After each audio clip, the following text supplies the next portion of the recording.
36 जिल्हे 36 बातम्या. News G9 Maharashtra. उत्तर तुमच्या प्रश्नांची.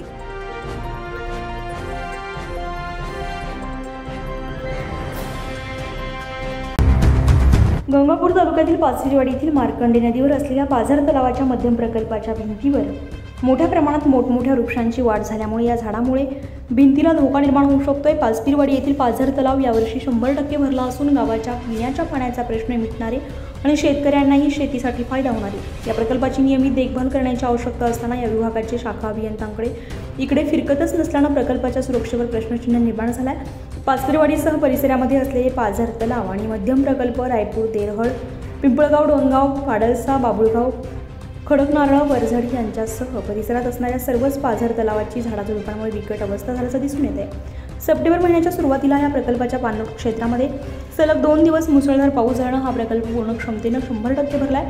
तलावाच्या पाण्यामध्ये मोठ्या प्रमाणात प्लॅस्टिकच्या बाटल्या, प्लॅस्टिक ग्लास, गोण्या, बाबळीचे झाड, बेसरमाचे झाड पाण्यात बुडालेले आहेत. बऱ्याच दिवसांपासून साफसफाई न झाल्यानं मोठमोठे झाडे पाण्यामध्ये बुडाल्यामुळे सुद्धा पाणी खराब होण्याची शक्यता नाकारता येत नाहीये.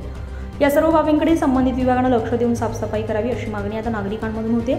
यामुळे पाचवीवाडी गावासह परिसरातील पाण्याचा प्रश्न मिटला असून यामुळे गावाच्या उन्हाळ्यामध्ये पिण्याच्या पाण्यासाठी खर्च होणारा पैसा वाचणार आहे. शेकडो हेक्टर रब्बी पिकांसाठी पाणी उपलब्ध होणार आहे. या पार्श्वभूमीवर येथील कालव्याची वेळात दुरुस्ती, साफसफाई होणं आवश्यक आहे. कागदोपत्री हगंदारी गावमुक्त असून तरीही सकाळी मॉर्निंग वॉक येणारे नागरिक तलाव परिसरामध्ये बिस्लरीच्या बाटल्या घेऊन शौचालयास येतात.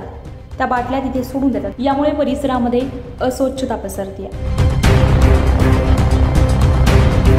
न्यूज G9 महाराष्ट्रासाठी धरमसिंग बेबरोड, छत्रपती संभाजीनगर, गंगापूर.